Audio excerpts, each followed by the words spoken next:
that on my next album.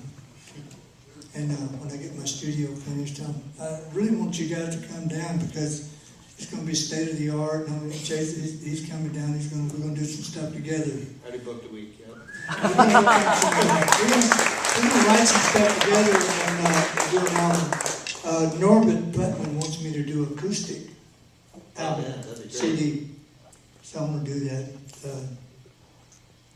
That is if Monty Montgomery is not in town. Isn't he a great player, Monty? Monty Montgomery, boy. And forget Tommy Emmanuel, forget him. Doral Dykes. You know, Doral Dykes has played on every one of my shows in Freeport. All my, great player. So I know you guys have at one time heard these guys, but they're fantastic. And Jason, great, man. Great. I'm honored to be up here with you. Thank you, man. When I play solos, this is really important. One of the most important things, and Jason knows this, it's great to play other people's music when they write out a bunch of notes and stuff. That's great. Because when you do a lot of studio work, you got to be able to read the music and everything. But it doesn't teach you, doesn't bring it from the heart, and you got to have the feel, the soul, and your touch. You create your own touch and everything. But it's just you want to really train your ear. It's really important to train your ear because you can go play with anybody. Jason could walk out of here right now. He could go play with anybody in Austin. And then he'd move on down to New York and go play with Amanda. She's a great player. And I had a chance to catch her on the internet. That's pretty cool. But, I might be doing the Les Paul Trio down in New York with Lou's, Les Paul's brother Lou calls me all the time. Man, we can go do that. Would you like to go do that? Play that little. He plays. It's in a place called. Remember, he used to play Tuesdays on a Monday night. Yeah, Fat Tuesdays. Fat Tuesdays. Yeah. Monday night Tuesdays. I used to go there when I was a kid and see those shows. Yeah. To be fat in tiny little spot, you're like this far away from the front light. Amazing. Les Paul was doing a show one time. He's the guy that invented the multiple recording thing. And he had all that built into a guitar and everything. And so he would go out and do shows. He'd do solos. Shows, just him and all his recordings, everything coming out of this amp. And he would play along with it, And there's a huge orchestra. And all of a sudden, something messed up. Something messed up on the machine. And he was out there playing by himself, and he was smoking. And he realized, wait a minute, where's my band? and all his buttons, and it freaked him out, because he lost his orchestra, and he was out there by himself. And I don't know what happened, something with the buttons on his guitar. Yeah, the Les Pulverizer, is that what you're using? Yeah, man. Yeah. And he didn't have the girl playing the stand-up bass. He always has a girl playing bass. Nikki Farrar. Yeah. And this band, I was on the Rock and Roll Hall of Fame thing up in Cleveland, and all these guitar players, they called me and said, you got to come up and play, you got to do Mystery Train.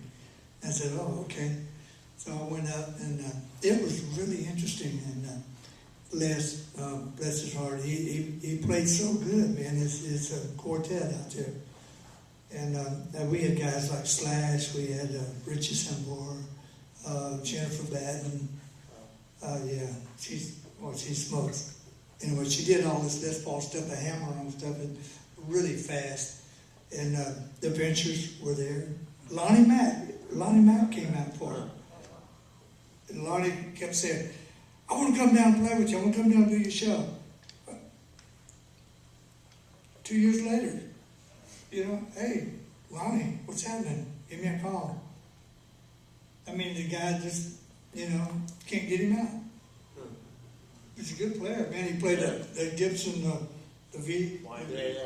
Flying V. And it was flying, too. It was smoking, man. He had it so loud. And I think Gibson got a lesson from that one. They went back and started making those pickups again. But anyway, that thing was so loud. It was great. But we all went out and jammed. The last tune, we went out and jammed with Les Paul. And he loved it. You know, and he was sitting up on this riser. And everybody jumped out there and play. He was like this. He was leaning on the guitar. He wouldn't play. He was just watching everybody. He was just having a ball. But it was fun, man. He started it out, you know, the little blues thing, you know. It was fun. Boy, Jennifer jumped out there, and I don't know what pickup she had on her guitar, but she was blasting. It was smoking, man. But she's a great player, and Steve Lukather. He's another crazy guy. Yeah. What right now? Who are some of the players that you really turn on by and really listen to? Oh, I like all those guys. They're all great. I like studio guys. I like playing, Dean Parks and Larry Carlton. I love Larry.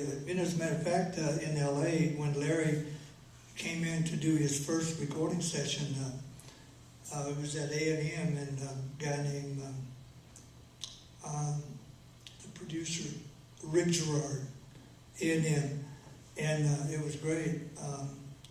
Larry played his 335. Man, great sound. That was his best sound for me, that guitar.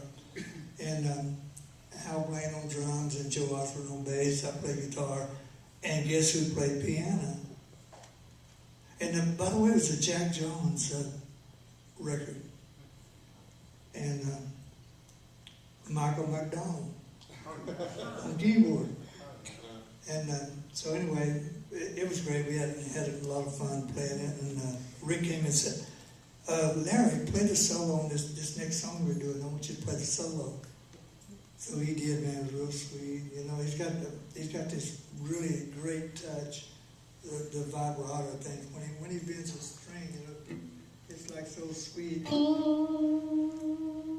It's just the right vibrato, It's not too fast, not too slow, but it's just right in the pocket. And it's such a great solo. But Larry, after the session was over, Larry said, "Boys, I don't know about you guys, but I was so nervous I couldn't hardly play. I was scared to death." But man, what a great player, great guy. Who's the little guy? I can't think of his name. Little curly-haired guy, good little player, great player. Chaz. Like a session, like a studio player. Well, yeah, but he's doing solo stuff now. And not Lee Ritenour. Lee Ritenour. Why couldn't I think of that name? Because Ritenour is not a real famous name. Maybe it's famous, but not very popular. But Lee and I worked together on a lot of stuff. He's a great friend and a great player. I see him a lot on these, this little jazz. I guess it's PBS, public broadcast. Mm-hmm. Yeah. But he came up underneath you and Tommy, right? Yeah. And you guys kind of broke him in on the whole. Yeah, we had to straighten him out a few times. No, I tell you, a guy with a great sense of humor was Barney Kessel. He was great. Oh, that thing he did on a Julie London record. Oh, Private River. Yeah. I heard that and I said, "Oh man, yeah, man." But it was so good, and Barney was great. We were doing a session. We were actually doing a movie score, and he called me and wanted me to do all the guitar stuff, and he was kind of more or less, he played a little bit, but he was kind of directed. And we had this harmonica player, this black guy, that his name was Shaky Jake,